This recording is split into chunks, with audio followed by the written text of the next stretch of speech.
Nú ætlum við aðeins að skoða hvernig við skrifum stórar tölur á staðarformi. Það er ein regla þegar við erum að skrá á staðarformi og það er að það má bara vera einn stafur fyrir framan kommu. Þannig að þá fer ég, komman mín er í raun og veru hér. Þetta er sem sagt 389 milljónir,0. Við náttúrulega skrifum aldrei 0, eða sjaldnast.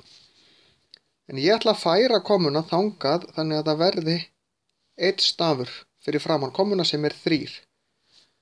Og þá skrifa ég 3,89 sinnum 10 og nú þarf ég að telja í 1, 2, 3, 4, 5, 6, 7, 8. 8. veldi því að ég færði kommunum 8 sæti. Sama hérna, komman var hér, fer hingað 2,0 og svo tel ég 1, 2, 3, 4, 5, 6, 7 sæti sinnum 10 í 7. Sama hér 7,893, hefði ég jafnvel geta námað þetta bara 7,9 sinnum 10 í 1, 2, 3, 4, 5, 6, 7, 8, 9, 10, 11, 12. 12. veldi. Þetta er bara nákvæmlega svona, hvorki flóknara né einfaldara.